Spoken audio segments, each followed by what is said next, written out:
At exactly 9:30 a.m., the U.S. stock market opened as usual. Knight Capital, one of Wall Street's largest trading firms, went live. By 10:15 a.m., $440 million was gone.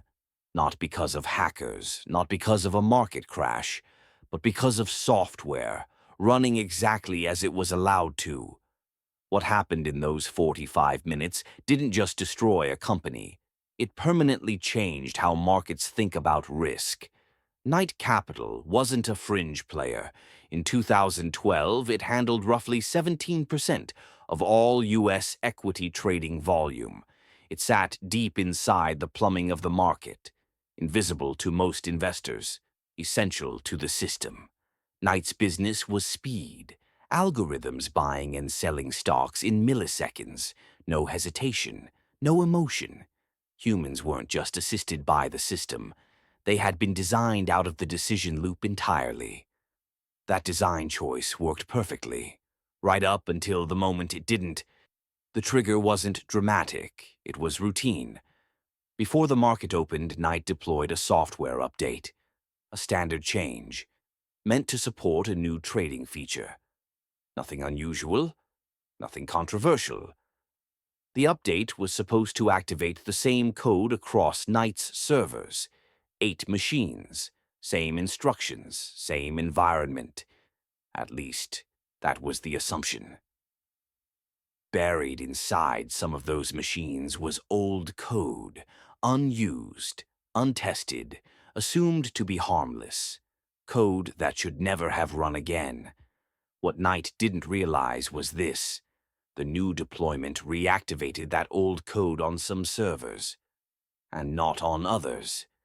At 9:30 a.m., the opening bell rang. The system went live. Almost immediately, Knight's systems began firing orders, thousands per second, buying, selling, repeating. The algorithms weren't responding to the market. They were creating it. Across Wall Street, traders noticed something was wrong. Stocks jumped for no clear reason. Prices snapped back seconds later. At first, few suspected Knight itself.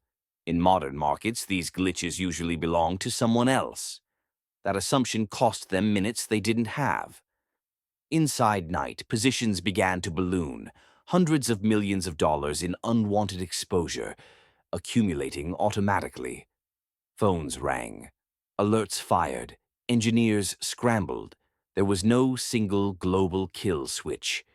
Humans were diagnosing the problem in real time, while the system continued to trade at machine speed. By the time the source was understood, the losses were already locked in. At approximately 10:15 a.m., Knight shut the system down. Trading stopped. Silence returned. The damage was final. $440 million, lost in 45 minutes. Knight survived the morning.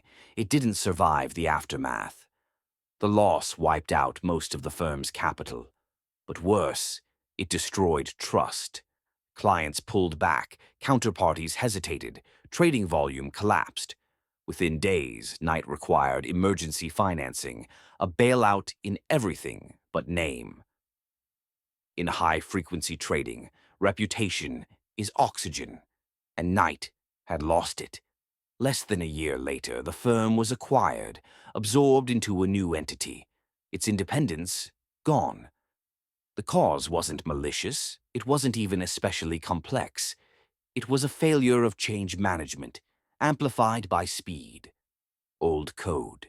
A missing flag. No global kill switch. In modern markets, that was enough to kill a giant. Lesson 1.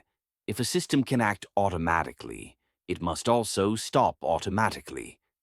Human reaction time is not a safeguard. Lesson 2. Old code is never harmless. If it exists, it can activate. Lesson 3. Speed doesn't just amplify mistakes, it removes the possibility of correction. Knight Capital didn't fail because markets are dangerous. It failed because software was trusted more than control. in a market measured in milliseconds. Knight Capital proved that a single unchecked deployment can erase an entire company before anyone has time to think. If you found this story worth your time, there are many more like it. This channel exists to document the decisions, mistakes, and moments that quietly shape companies, markets, and entire industries. If you'd like to explore more real business stories like this, consider subscribing. This is the Business Archive,